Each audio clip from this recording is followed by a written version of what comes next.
Alors, je vous propose de commencer et puis les personnes qui arrivent au fur et à mesure seront acceptées au fur et à mesure dans la réunion. Alors déjà, petit point technique, hein, pour information, le webinaire est enregistré et sera visionnable après sur notre chaîne YouTube. Donc voilà. Vous pourrez poser des questions au fur et à mesure dans la conversation et on aura un temps de questions après la présentation où on répondra à ces questions. Donc on aura à peu près 50 minutes de présentation et puis après une demi-heure de questions-réponses. S'il y a des questions qui restent ou qui viennent plus tard, on est toujours disponible par mail. Il ne faudra pas hésiter à nous poser les questions après s'il y a d'autres questions qui vous viennent à l'esprit plus tard. Donc, je vais déjà me présenter. Je suis Margot de Gézel. Je suis responsable d'activité en préservation du patrimoine naturel à Fredon Hauts-de-France. Donc, je vais animer ce webinaire aujourd'hui. Je suis avec ma collègue Ophélie Gézéquel, que je vais laisser se présenter. Bonjour à tous, donc, je suis Ophélie Gézéquel, je suis chargée d'études en préservation du patrimoine naturel et aussi responsable communication. Donc, c'est Ophélie qui prendra note de vos questions et qui me les posera à la fin de la présentation. Nous avons également notre directrice qui est présente. Donc, je vais laisser se présenter également. Bonjour, Odile Muchamblet, directrice générale de Fredon Hauts-de-France.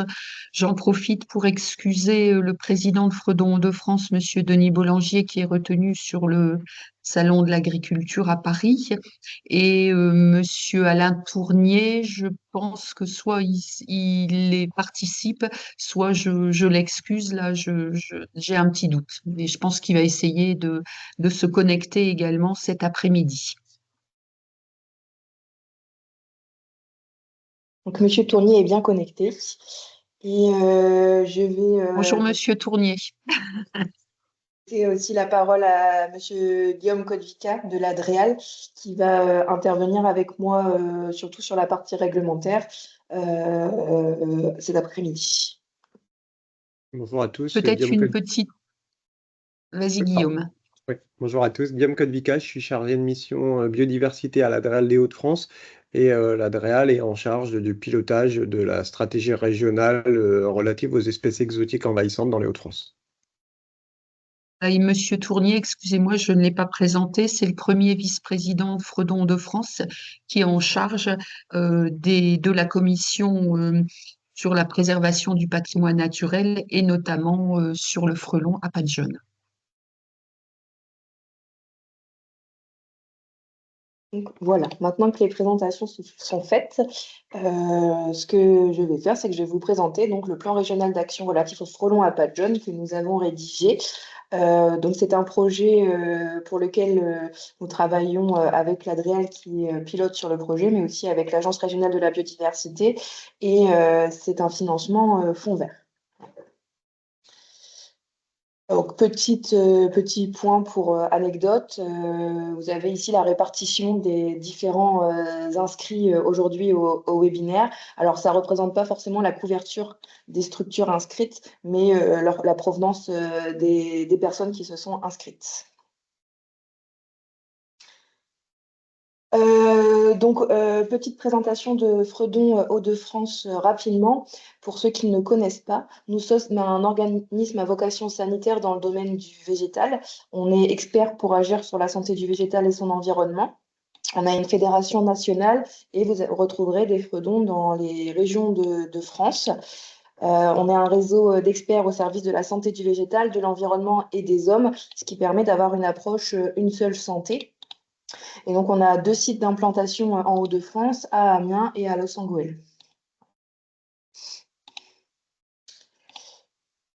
Donc, dans ce projet d'élaboration et d'animation du plan régional d'action, c'est Fredon qui élabore et anime le plan, mais c'est porté par l'Agence régionale de la biodiversité, piloté par l'Adréal et financé par les fonds verts, comme je vous disais juste avant. Donc là-dedans, qu'est-ce que Fredon fait?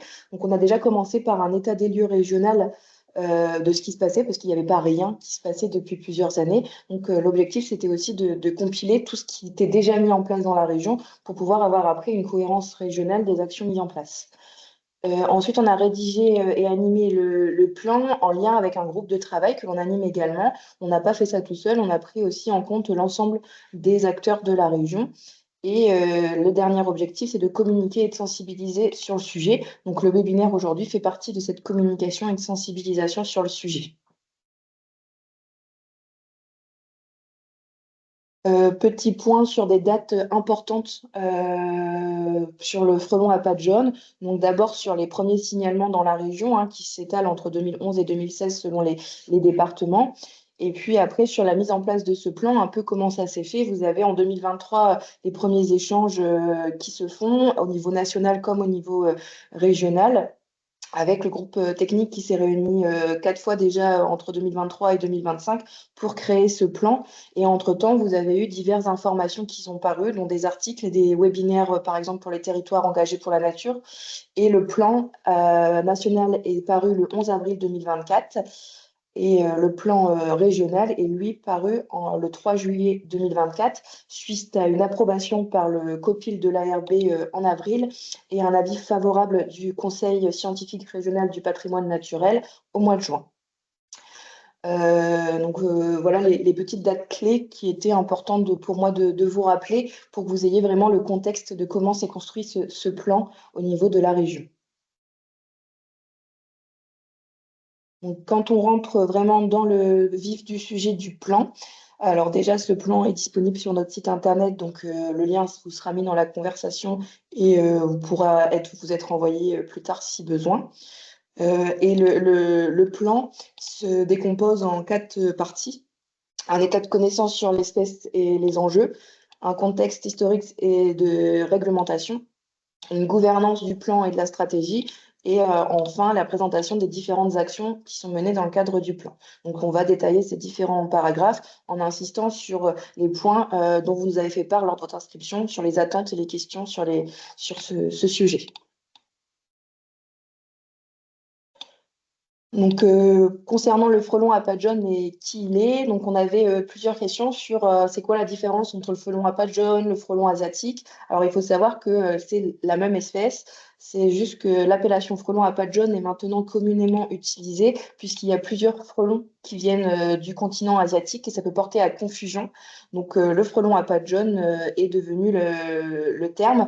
Vous pouvez vous en assurer quand vous regardez le nom latin. C'est Vespa velutina, celui-ci ne change pas. Donc quand vous voyez Vespa velutina, vous savez qu'on parle du frelon à pattes jaunes. Il existe d'autres espèces de frelons à surveiller. On ne va pas s'étaler aujourd'hui dessus parce que ce n'est pas le sujet. Mais pour information, les frelons désignés comme à surveiller par le Muséum d'histoire naturelle sont le frelon bicolore qui a été introduit en 2013 dans le sud de l'Espagne, donc qui n'est pas présent en France. Le frelon géant, donc Vespa mandarina, qui n'est pas présent non plus en Europe, mais qui a eu un gros coup de médiatique parce qu'il y a eu une destruction dans le nord-ouest des USA un peu fulgurante. Le frelon oriental, qui a été détecté dans le sud de la France et qui est aujourd'hui réglementé. Et le Vespa sauror, qui a été détecté en Espagne depuis 2022, mais qui n'est pas présent en France actuellement. Donc voilà pour vous faire un petit tour d'horizon. Et maintenant, on se reconcentre sur notre frelon, le frelon à pattes jaunes. Au niveau des enjeux, on a plusieurs enjeux qui se recoupent au niveau du frelon à pattes jaunes. Alors, on entend souvent parler de l'enjeu santé humaine par rapport à la piqûre du frelon. Effectivement, il y a un danger quand on se fait piquer par un frelon, mais c'est le même danger que quand on se fait piquer par un frelon européen. La piqûre, elle est aussi dangereuse et douloureuse, ça, on est bien d'accord qu'elle fait mal. Au niveau de la santé animale, il peut y avoir donc santé animale, santé apicole, on va appeler ça comme ça. Il peut y avoir une pression de prédation au niveau des ruchers. Donc c'est pas de la maladie, mais c'est plus de la prédation de la part du frelon à pattes jaunes. On a un enjeu économique lié au coût de la gestion et à l'impact sur l'apiculture et l'agriculture. un enjeu environnemental sur la biodiversité qui est dû peut-être à la fois au frelon à pattes jaunes, mais aussi aux actions qui sont mises en place pour lutter contre le frelon à pattes jaunes. Donc c'est aussi une question qu'on va aborder aujourd'hui. Et il y a un enjeu sociétal parce que ça peut créer des conflits entre les personnes qui souhaitent mettre en place des actions de lutte, d'autres qui ne souhaitent pas. Donc il y a tous ces enjeux-là qui sont regroupés autour du frelon à pattes jaunes et qu'il faut réussir à concilier pour pouvoir répondre au mieux aux problématiques de chacun. Donc, comment on le reconnaît, ce frelon à pattes jaunes? C'est une question importante. Bah, déjà, il est beaucoup plus foncé que le frelon européen. Il va avoir le thorax noir, la tête noire avec un petit peu d'orange et l'abdomen noir avec du orange également. Et surtout, ben, d'où son nom, il va avoir des chaussettes jaunes sur le bout de ses pattes. Alors, il est légèrement plus petit que le frelon européen. Mais vous pouvez avoir des gros frelons à pattes jaunes et des petits frelons européens. Donc, des fois, la taille n'est pas toujours un critère. Et concernant le nid, alors là, on a juste mis le frelon à pattes jaunes et le frelon européen. Mais vous avez une fiche du conservatoire, du Muséum d'histoire naturelle qui reprend d'autres nids d'hyménoptères pour les comparer. Mais pour le frelon à pattes jaunes, vous allez avoir une ouverture petite et latérale alors que pour le frelon européen, l'ouverture, elle va être vers le bas. Donc déjà, ces critères vont pouvoir vous aider pour identifier les nids entre le frelon à pattes jaunes et le frelon européen.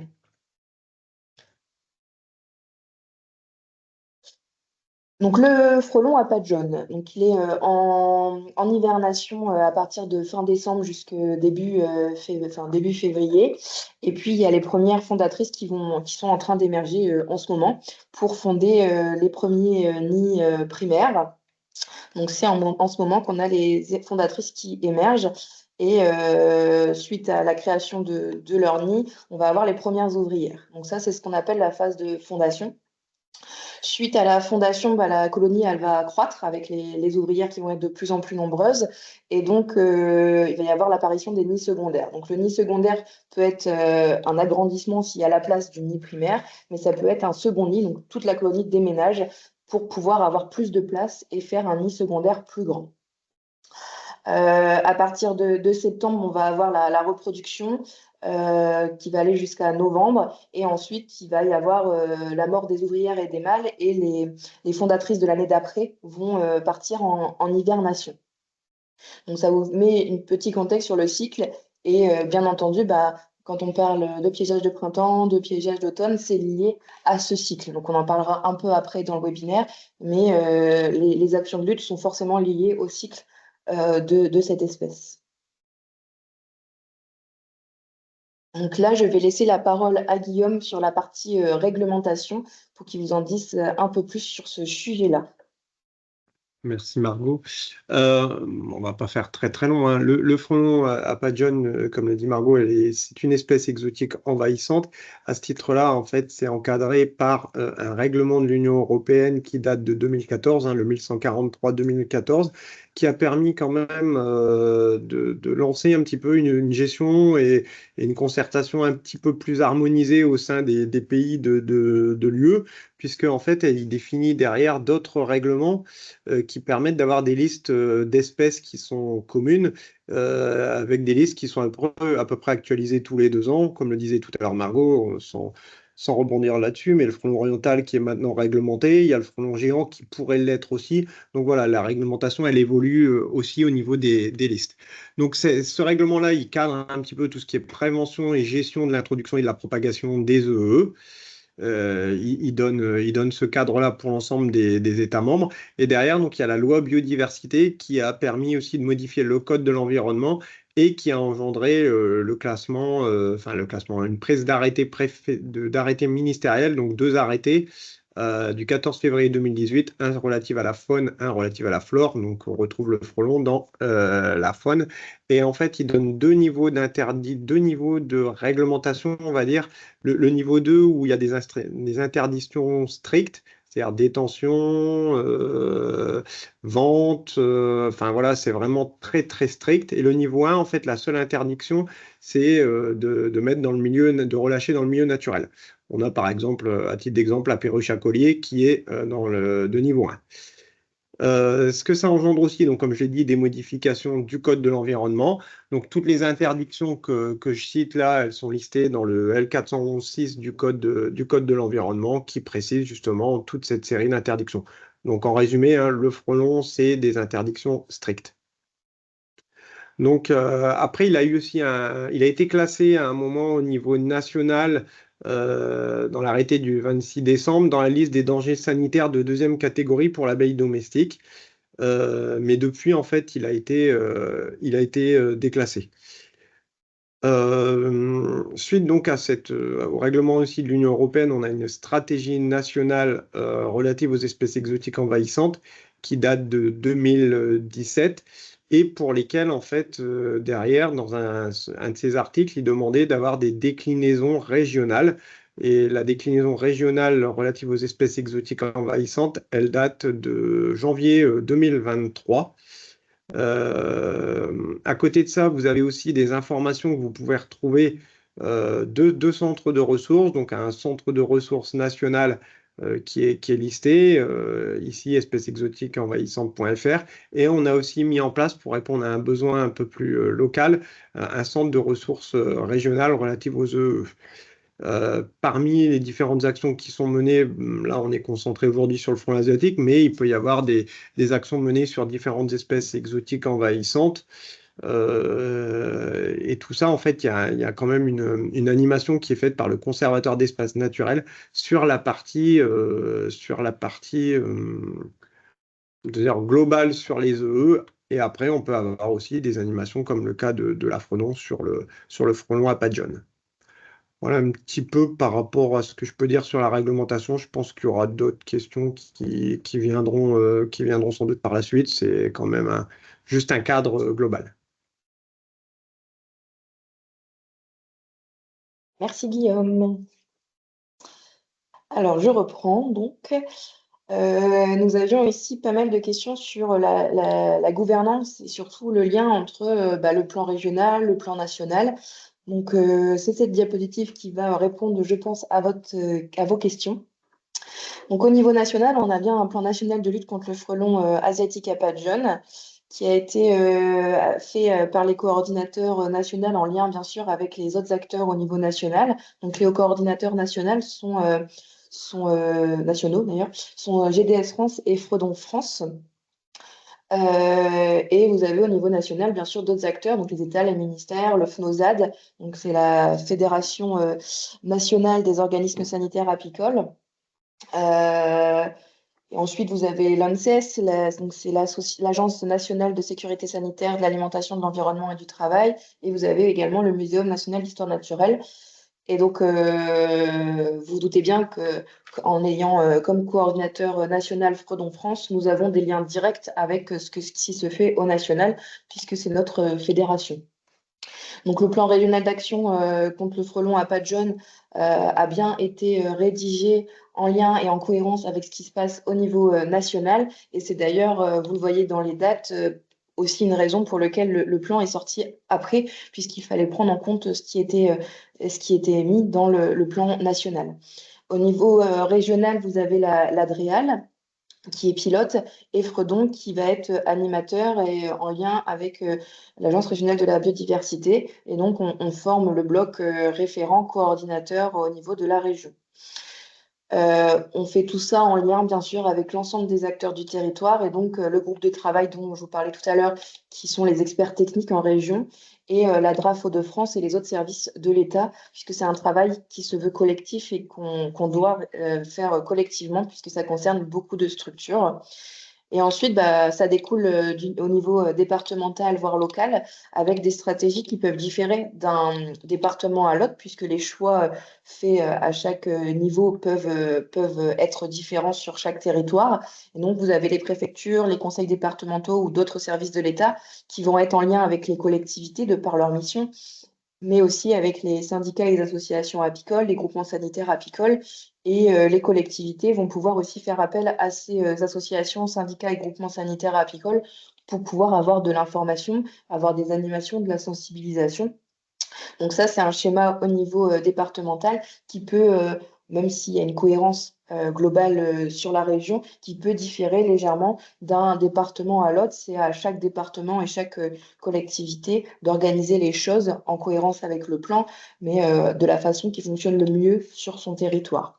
Et puis, vous avez des référents, des diagnostiqueurs frelons à pattes jaunes dans chaque département ou au niveau local qui sont animés par les groupements sanitaires apicoles puisqu'ils ont des techniciens sanitaires apicoles qui sont présents sur le territoire et qui peuvent également donner de l'information. Et bien sûr, bah, là, c'est en descendant, mais l'information remonte également, c'est dans les deux sens.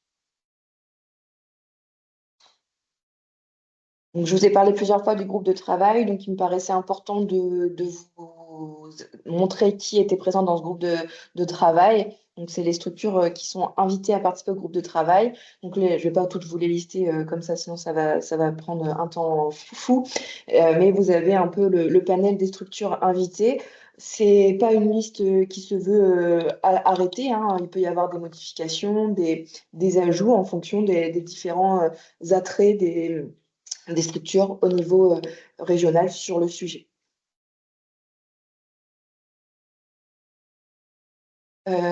Donc maintenant, on va passer aux actions qui sont dans le plan régional d'action. Donc ces actions sont au nombre de 13 et sont réparties sur 4 objectifs. Capitaliser et transmettre les connaissances tout en assurant une surveillance du frelon à pattes jaunes, animer le réseau, le maillage et former les acteurs du territoire sur le frelon à pattes jaunes, définir les actions à mettre en place sur le territoire régional afin de limiter l'impact du frelon à pattes jaunes sur la filière apicole en limitant les répercussions sur la biodiversité et communiquer sur l'espèce en fonction du public cible et sur le plan régional d'action. Vous avez ces 4 objectifs que l'on va du coup décliner juste après. Et ce plan a une temporalité actuellement de 5 ans. Donc, les actions qui vont être décrites là ne vont pas forcément être mises en place aujourd'hui. C'est des actions, l'objectif, c'est qu'elles soient mises en place sur 5 ans. On ne peut pas tout faire en même temps. Voilà. Donc, pour que vous compreniez mieux comment lire le plan, si vous souhaitez le lire après le webinaire, chaque action a des niveaux de priorité. Donc, vous allez avoir les actions de priorité 1, les actions de priorité 2 et les actions de priorité 3. Alors, une action qui est priorité 3, s'il y a une opportunité de la mettre en place, il ne faut pas s'en priver. C'est juste que bah, si on doit choisir entre deux, bah, il y a un ordre de priorité. Et la période de mise en œuvre, donc, comme je vous l'ai dit, c'est sur 5 ans. Et quand on a mis une couleur verte sur les différentes années, c'est que normalement l'action devrait être mise en place courant ces années. Et quand c'est en jaune, c'est que c'est plus l'action est mise en place et que maintenant on fait du suivi. Donc des actions étaient déjà mises en place avant la mise en place du plan d'action. Donc il y a des actions qui sont en jaune dès le début du plan régional d'action et qui se réalisent en continu. Donc nous, Fredon, on est là pour animer le plan. On ne va pas réaliser l'ensemble des actions. C'est aussi les actions doivent être réalisées et mises en place par l'ensemble des acteurs du territoire en fonction de leurs enjeux locaux et de leurs moyens. Donc c'est vraiment un travail collectif au niveau régional. Donc concernant la première action, améliorer les connaissances grâce à la veille documentaire. Donc là, on est en train de mettre en place une base bibliographique sur laquelle vous pourrez retrouver les documents qui sont en lien avec le frelon, triés. Donc par exemple sur la connaissance de l'espèce, sur des documents de référence, sur le résultat de recherche scientifique, sur des retours d'expérience. Donc on est en train de faire une base où vous pourrez retrouver facilement les choses. Il n'y aura plus qu'à cliquer sur ce qui vous intéresse pour pouvoir aller le consulter. Donc ça, c'est en cours de création par Fredon. La deuxième action concerne la recherche et développement sur le frelon à pattes jaunes. Donc, je ne vais pas m'éterniser parce que c'est des actions qui, s'il y a de l'opportunité, ça peut être intéressant de le mettre en place, mais ça n'a pas été considéré comme étant la priorité. Les trois thèmes intéressants pour mettre en place de la recherche et développement seraient de comprendre la dynamique de population du frelon à pattes jaunes, qui n'est pas toujours connue, développer des méthodes de gestion et de lutte respectueuses de l'environnement et mesurer l'impact du piégeage de printemps et d'automne sur la biodiversité notamment par la mise en place d'un protocole de comptage des espèces non cibles. Il existe déjà des études sur ce sujet, mais qui souvent ont des conclusions assez mitigées. Donc, c'est compliqué de savoir où en sont vraiment ces différentes études. La troisième action, c'est sur la mise en place d'une plateforme de signalement du frelon à pas de jeunes. Donc, actuellement, cette plateforme n'est pas encore définie ou créée. On souhaiterait, il existe déjà des plateformes qui pourraient être utilisées en région ou au niveau national. Donc, il y a un souhait de vouloir travailler avec l'existant pour pas recréer encore une couche supplémentaire ou une plateforme supplémentaire. Donc, on a commencé à travailler sur les différentes conditions que devrait regrouper cette plateforme. C'est déjà permettre la localisation des nids de frelons à pattes jaunes, de différencier les nids détruits et non détruits, de permettre une remontée d'informations rapides aux collectivités pour que les collectivités aient l'information sur la présence de nids sur leur territoire et d'avoir un accès aux données qui soit efficace et simple. L'objectif, c'est pas de monter une usine à gaz, c'est vraiment d'être dans la simplicité pour que chacun puisse prendre l'outil en main et l'utiliser. Et puis avoir un bilan annuel des signalements reçus dès janvier pour pouvoir déjà préparer les actions à mettre en place à partir de février-mars. Et enfin, permettre d'évaluer en partie, parce que ça ne pourra pas évaluer tout, l'efficacité des mesures mises en place dans le cadre de ce plan. Donc voilà pour l'objectif 1. Au niveau de l'objectif 2, qui est d'animer le réseau et former les acteurs du territoire sur le frelon à pattes jaunes, il y a tout un axe sur la formation d'observateurs et de référents frelons à pattes jaunes. Donc actuellement, il y a déjà des choses qui sont réalisées par des techniciens sanitaires apicoles, des référents, des observateurs qui sont formés par les groupements sanitaires apicoles et qui ont déjà une connaissance de ce qui se passe sur leur territoire et qui connaissent le frelon à pattes jaunes. Donc en fonction des territoires, ils ont des rôles variés, comme de la reconnaissance, de l'incitation à la destruction, ils font de l'information, de la sensibilisation, mais en fonction des territoires, les missions de ces référents peuvent différer. Donc l'objectif aujourd'hui, ça serait de définir vraiment le rôle de ces référents et de pouvoir harmoniser une formation à l'échelle régionale. Donc ça, c'est en cours de réflexion, de discussion avec les différents membres du groupe de travail. Et puis, en lien avec cette même action, la deuxième de cet objectif, c'est de formaliser et d'animer un réseau de référents. Donc, comme je vous le disais, le réseau, il existe déjà via les groupements sanitaires apicoles qui ont des référents sur le territoire et qui animent ces référents. Donc aujourd'hui, ça serait aussi d'harmoniser cela au niveau régional et de faire connaître les référents à vous, aux citoyens. Donc déjà, ce webinaire, c'est un premier point.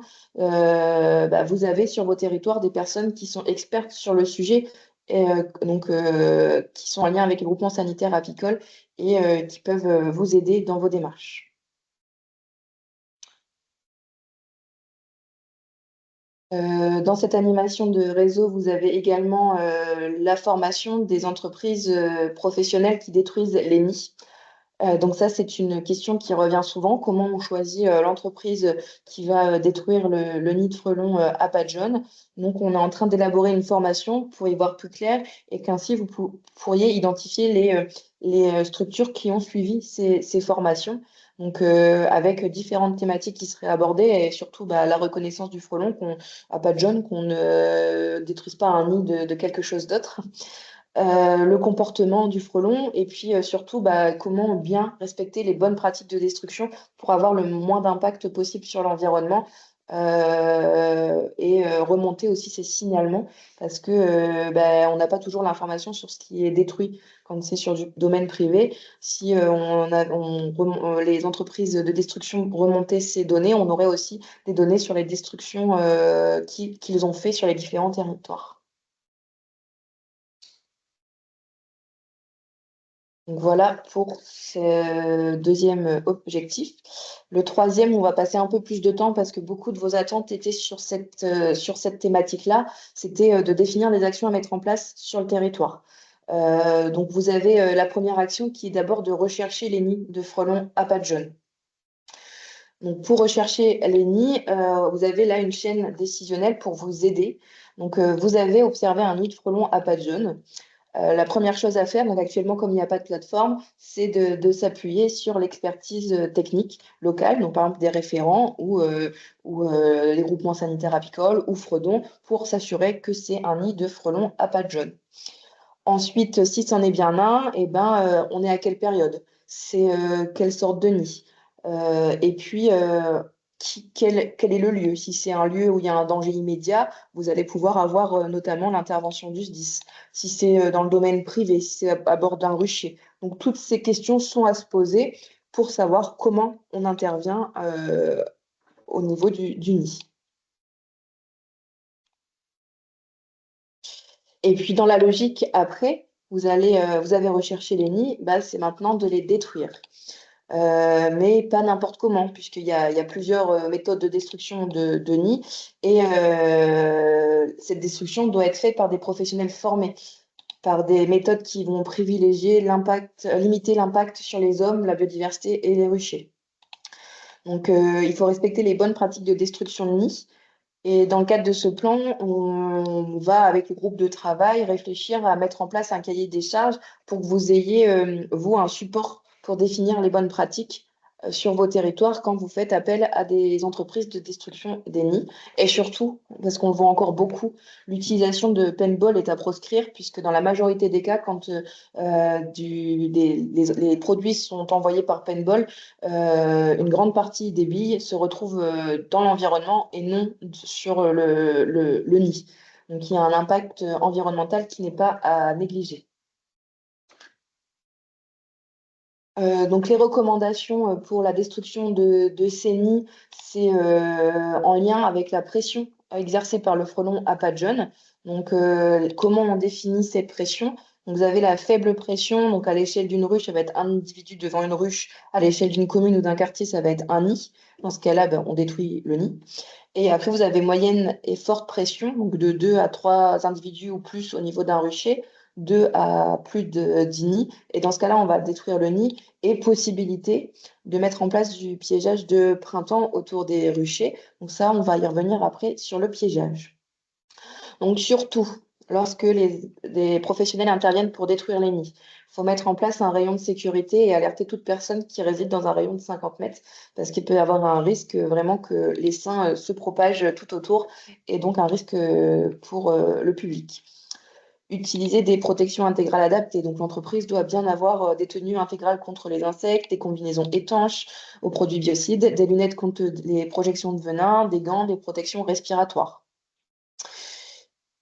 Les moyens de destruction. Donc, vous allez retrouver toutes ces recommandations dans le plan national de lutte contre le frelon à pattes jaunes. Donc, ça va être de détruire mécaniquement le nid. Donc, ça va pouvoir être utile que quand les nids sont à des hauteurs de moins de 5 mètres, ce qui est des fois pas le cas pour le frelon à pattes jaunes.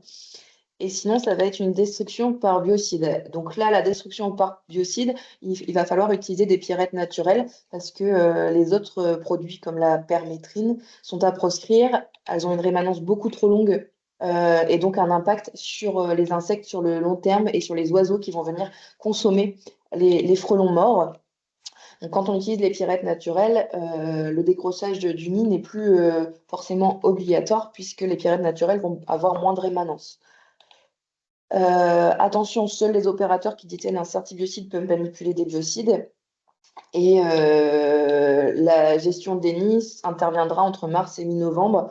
Après novembre, les individus éventuellement présents dans les nids sont voués à mourir. Voilà. Et donc, on se pose souvent beaucoup de questions sur les nids, par exemple, qu'on retrouve en janvier. Les nids sont vides et les frelons les fondatrices ne vont pas réintégrer ces nids-là au printemps, ils vont en faire de nouveaux. Alors, concernant la question sur le piégeage de printemps pour protéger les ruchers, alors déjà, il est complémentaire à la protection et à la recherche des nids. Donc, à la protection des ruchers et à la recherche des nids. Et l'objectif du piégeage de printemps, c'est de détecter les femelles fondatrices, puisque c'est la période où elles sont présentes et qu'elles n'ont pas encore commencé à faire croître la colonie, et faire presser faire baisser la pression de prédation et limiter l'installation des nids primaires. Donc attention, vigilance. Aujourd'hui, il n'y a pas de piège qui soit 100% sélectif. Chaque piège que vous posez a forcément un impact sur les insectes non cibles. Et le piégeage n'est pas une solution sur le long terme. Ça doit être réalisé par des personnes qui sont averties en respectant des protocoles établis et qui soient conformes aux prescriptions à la fois régionales et nationales. Donc, quelles sont ces prescriptions? Donc déjà, il faut surveiller activement la présence de frelons à pattes jaunes autour des ruchers et rechercher les nids pour pouvoir savoir où on en est sur notre territoire. Ensuite, si on met en place du piégeage de printemps, c'est lorsque les températures dépassent 12 degrés. Donc là, on les a dépassées plusieurs fois. Et ce piégeage devait être mis en place sur une durée maximale de 2 mois. Après 2 mois, les femelles fondatrices se sont installées et donc vous ne pourrez plus les piéger, elles vont plus sortir de leur nid. Sur la période de début février à fin mai, et selon la pression de prédation du frelon à pattes jaunes, encore une fois. Donc sur un rucher peu infesté, c'est-à-dire un individu devant la ruche, là on va mettre du piégeage de printemps seulement dans les ruchers. Sur les zones infestées, donc là où il y a soit plus de 2 individus devant les ruches et plus de 10 nids à l'échelle d'une commune ou d'un quartier, donc on peut prendre en compte l'année d'avant, c'est pour pouvoir évaluer si on est une zone infestée. Et ben là, on va mettre en place du piégeage de printemps dans les ruchers, autour des ruchers, et on va estimer à 4 à 10 pièges par commune sur l'endroit où c'est infesté, et les pièges devront être espacés de 500 mètres minimum. Le piégeage sera aussi efficace que vous en mettiez 10 ou 20, puisque le rayon d'action du piégeage sera OK. On va utiliser des pièges sélectifs et efficaces selon les critères suivants. Il faut que ce soit des pièges qui aient une sélection physique de type NAS, équipés de cônes d'entrée, et surtout que l'appât soit séparé de la partie de capture. Ça permet en fait aux insectes qui sont capturés par inadvertance de ressortir du piège sans être noyés dans l'appât. Et surtout, les pièges de type bouteille, bocaux ou cloche sont à proscrire, puisque leur sélectivité est très mauvaise et leur impact sur le reste de l'entomophone est très très important.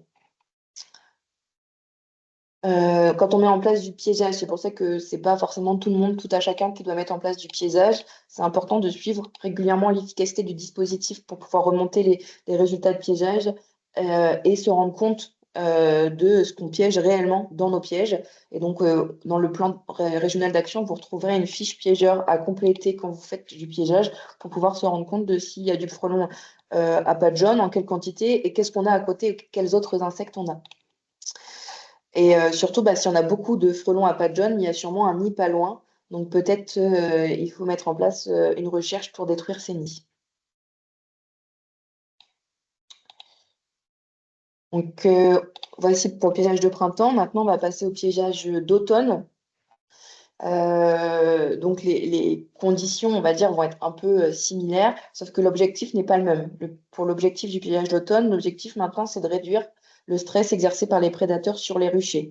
On est en période de reproduction, il va y avoir beaucoup de mouvements, donc c'est de réduire vraiment le stress sur les ruchers, donc c'est en lien avec les ruchers. Donc encore une fois, on surveille la présence du frelon à pattes jaunes avant de mettre en place du piégeage. On met en place le piégeage seulement autour des ruchers attaqués, puisque l'objectif, c'est de réduire la pression sur les ruchers. Et on utilise des pièges, encore une fois, qui respectent les mêmes critères que précédemment. Et les pièges bouteilles, bocaux et cloches sont à proscrire dans le cadre du plan. On suit l'efficacité du dispositif, encore une fois, pour se rendre compte de ce qu'on piège sur le territoire. Et on pose environ 1 à 2 pièges par rucher entre fin août et novembre dans un rayon de 500 mètres maximum autour du rucher. J'espère avoir répondu à vos questions sur le piégeage parce qu'il y avait beaucoup de choses sur ce sujet-là. Et la dernière action à mettre en place pour lutter contre le frelon à pattes jaunes, c'est aussi la protection complémentaire pour protéger les ruchers. Il existe des protections comme les harpes électriques, les muselières, la transhumance. Donc ça, c'est le fait de changer de place le rucher régulièrement. Ces protections peuvent être mises en place en fonction de différents facteurs, des moyens déjà de l'apiculteur, mais aussi du terrain, s'il est accidenté, s'il est plat, donc il y a beaucoup de choses à prendre en compte pour mettre en place ces protections, mais elles existent et donc il est important de les faire connaître. Donc nous, on propose de faire des retours d'expérience sur ces sujets-là. Donc, il ne faut pas hésiter à nous envoyer des retours d'expérience sur les méthodes de lutte qui sont mises en place pour lutter contre le frelon à pattes jaunes, afin de mettre en lumière aussi les actions qui sont mises en place, mais aussi ce qui ne fonctionne pas. Donc, vous aurez à la fin du webinaire les différentes choses à mettre dans votre retour d'expérience pour qu'on puisse les exploiter au maximum.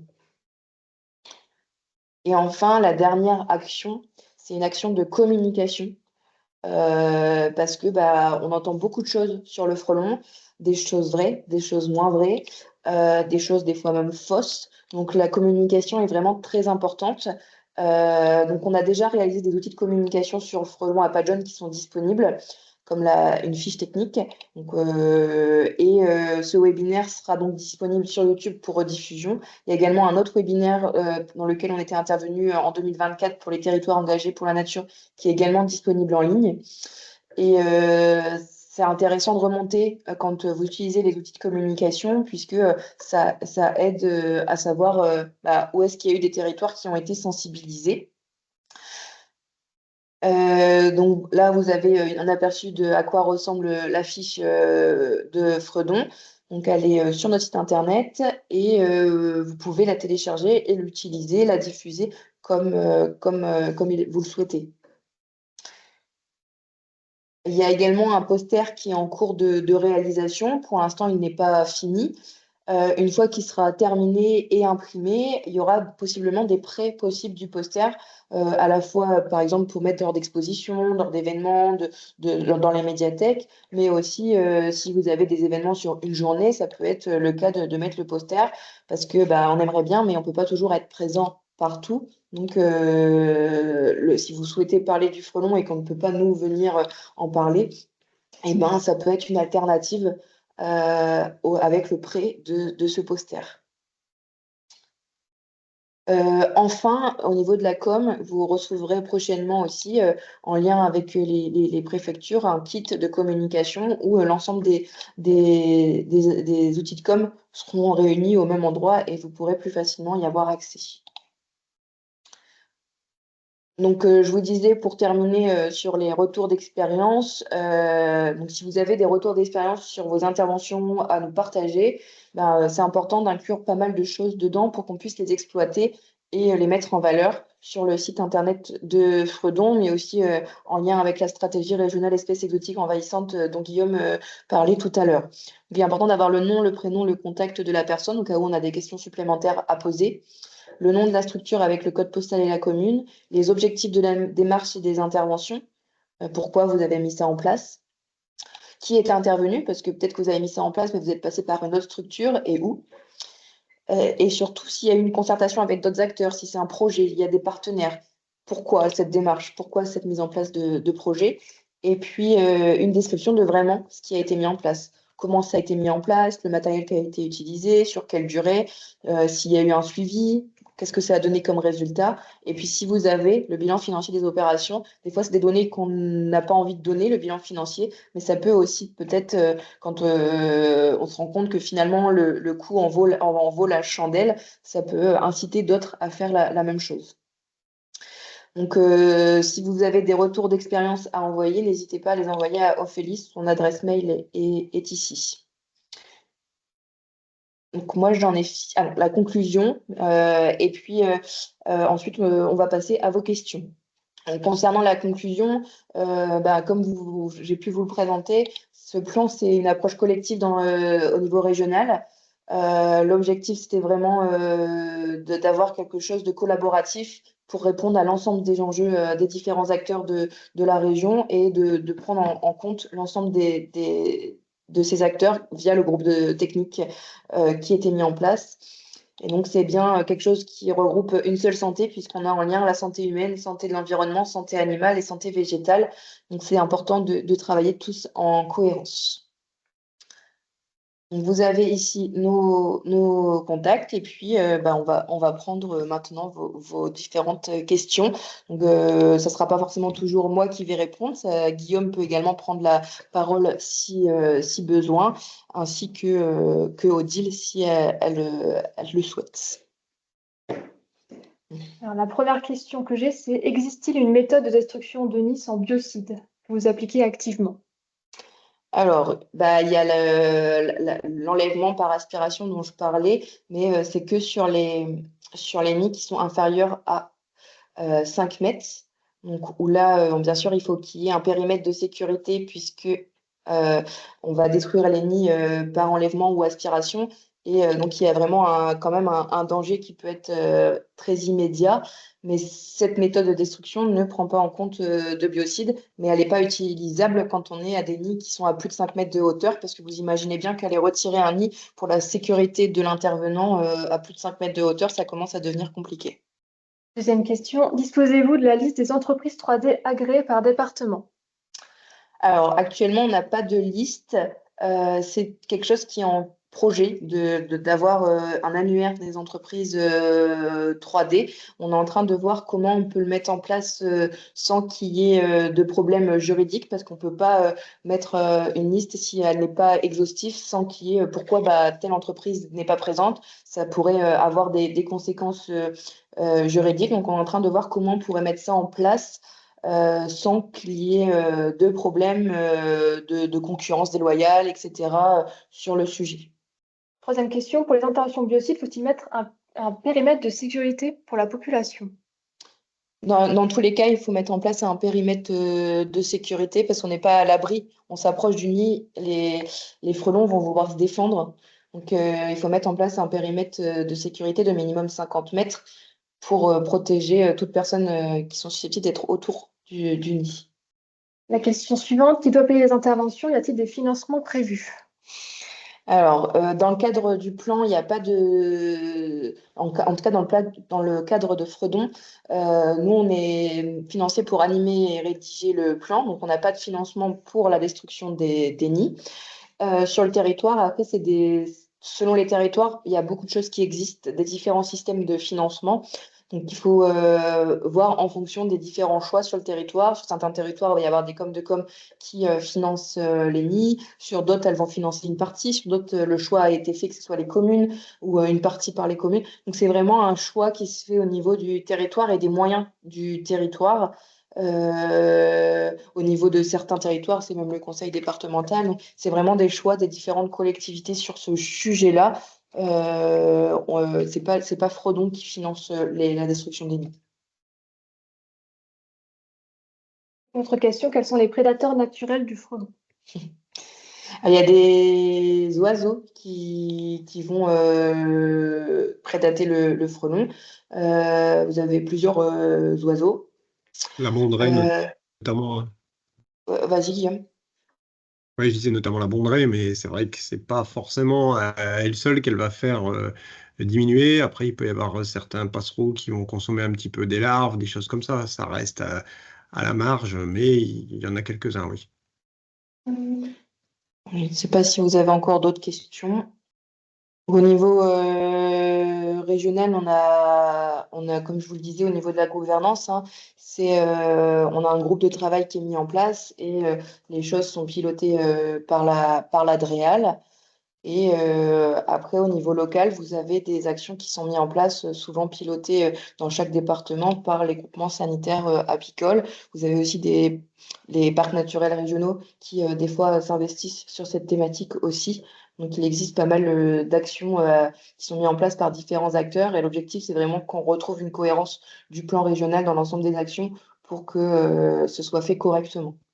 Une question, y a-t-il des obligations de destruction pour les nids situés en parcelles privées? Comme question. Alors, concernant l'obligation, je vais laisser Guillaume répondre sur la partie obligation de destruction de nids. Dans le Code de l'environnement, donc il a quand même amené pas mal de choses nouvelles sur les EE, des moyens de lutte, mais en tout cas, il ne prévoit pas d'obligation de lutte ou de destruction pour un particulier. La seule chose qui peut être derrière répréhensible, entre guillemets, c'est si l'inaction peut engendrer des actions, on va dire, qui permettent à l'espèce de proliférer ou de se développer encore plus. Mais c'est pas forcément facile à mettre en évidence. Mais l'obligation de lutte en tant que telle, elle n'existe pas dans le Code de l'environnement. Le frelon à pattes jaunes va-t-il s'implanter définitivement sur le territoire? Ah, il est déjà implanté. Ouais. Il est partout, hein, donc il est déjà implanté. La question ne se pose plus sur est-ce qu'il est là ou est-ce qu'il n'est pas là. Il est implanté sur le territoire et déjà depuis un moment. Et les actions qui sont mises en place vont limiter ces contraintes, ces enjeux liés à l'activité humaine, à l'apiculture, à certains dangers quand on est dans des zones de danger immédiat. Mais on ne pourra pas éradiquer le frelon. Ce n'est pas l'objectif du Non. plan d'éradiquer, puisque ce n'est pas possible actuellement, en tout cas dans les méthodes qui existent. Bah, de manière générale, hein, sur les œufs, à partir du moment où on fait une détection précoce et qu'on met en place des actions rapides, on peut viser une éradication. À partir du moment où l'espèce est largement déjà répandue, c'est déjà trop tard. Et on a eu des échanges là-dessus avec le Muséum d'histoire naturelle. Il disait que dans tout ce qui a pu être lancé dans le monde entier, il n'y a jamais eu d'extinction d'hyménoptères sociaux. C'est quelque chose qui a jamais abouti en fait. Donc voilà, comme l'a dit Margot, c'est limiter au maximum ses impacts, d'avoir une certaine, limiter la pression qu'il peut avoir et qu'il peut engendrer sur les activités. Autre question, qu'en est-il du pouvoir de police des maires? Encore une fois, je laisse la parole à Encore une fois, il y a pas grand-chose, enfin, au niveau code de l'environnement, il n'y a pas grand-chose. Après, il y a dans le code général des collectivités territoriales, où il y a les pouvoirs du maire avec des prérogatives qu'on peut lier à la lutte contre les frelons. C'est un peu tout ce qui est en cas de danger grave et imminent. Ça rejoint un petit peu ce que disait Margot aussi tout à l'heure, de faire intervenir le SDIS quand il y a vraiment des risques de sécurité publique. Donc en fait, ça va être le pouvoir général du maire.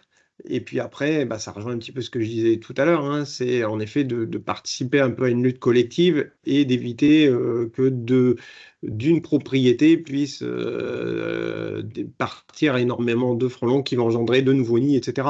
Mais voilà, c'est un petit peu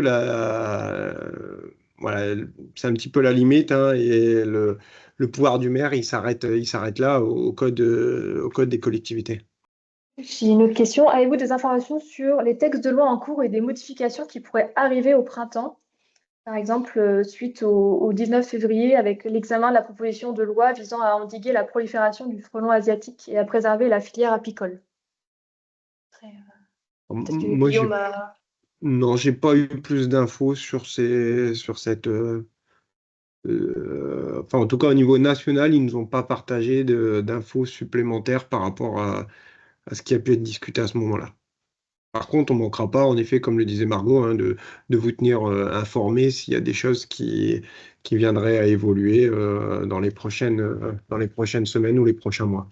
L'extension naturelle sur le territoire n'est-elle pas une justification à ce qu'a dit M. Kodvika sur le fait que l'espèce mette en jeu la préservation, que ça mette en jeu la préservation de la biodiversité? Bah, il y a eu des études un petit peu sur le régime alimentaire du frelon. Son impact aujourd'hui, il est quand même un peu plus sur la filière apicole que sur la biodiversité de manière générale. On n'est pas en train de dire qu'il ne consomme pas évidemment des hyménoptères ou des abeilles sauvages ou des choses comme ça, hein. Mais c'est vrai que, bah, entre guillemets, son plus gros impact qui reste quand même sur l'activité et l'apiculture. Euh, ouais, on peut pas. En fait, son régime alimentaire, il est quand même un peu plus vers l'abeille domestique. D'autres questions, j'ai juste la remarque sur en effet que le frelon mange 12 kilos d'insectes par nid par an. Voilà, toujours une information. Oui, qui est connue. Ouais. Et c'était la dernière question que j'ai.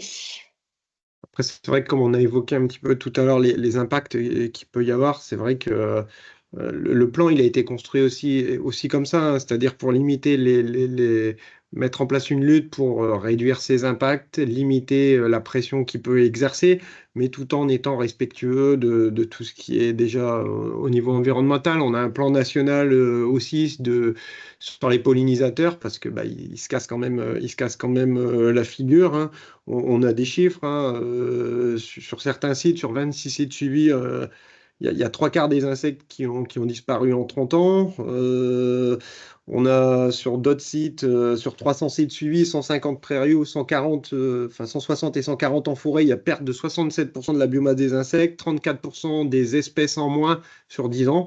Donc voilà, c'est quelque chose en plus, et pour lesquels, c'est pour ça on a insisté, on insiste un petit peu dans le plan, et Margot l'a bien rappelé, sur les impacts que peut avoir le piégeage, et sur lesquels il faut aussi avoir un piégeage le plus sélectif possible, et aussi les impacts quand il y a de la destruction avec l'utilisation de paintball ou de choses comme ça qui peuvent quand même, qui amènent quand même des substances dans l'environnement. Donc voilà, il y a quand même toute une vigilance à avoir en parallèle de l'importance quand même de lutter contre le frelon pour limiter ses impacts. Sur la technique de destruction de nid par injection d'air chaud. Alors, Technique. là, je n'ai pas de réponse à apporter. Par contre, on la note et on vous fera un retour. De toute façon, on a la liste de tous les participants, donc chacun pourra recevoir l'information. Donc, on la note pour pouvoir vous faire un retour sur le sujet. Après, par rapport au paintball, il y a aussi des perches maintenant qui sont de plus en plus utilisées et qui permettent de faire de l'injection de manière précise dans le nid, et qui évite justement la dispersion des insecticides qu'on pouvait avoir par le paintball. Donc ça, c'est quand même des techniques aussi qui sont travaillées et qui évoluent. Très bien, je n'ai pas d'autres questions. Si on a fait le tour de l'ensemble des questions des participants, on va pouvoir terminer le webinaire. Alors, comme on vous l'a dit plusieurs fois, le webinaire est enregistré, donc vous pourrez toujours revenir dessus. S'il y a des questions qui vous viennent plus tard, parce que ça arrive des fois dans la réflexion, des questions qu'on n'a pas posées et qui nous viennent après, vous n'hésitez pas à nous les renvoyer. Nous, on vous fera les réponses les plus précises possibles. Vous avez le contact de moi-même, donc Margot de Gézel ici, et celui d'Ophélie. Donc, il ne faut pas hésiter. Et puis, on vous remercie pour votre participation, qui était nombreuse, avec plus de 70 personnes connectées. Et puis, on vous souhaite une bonne journée.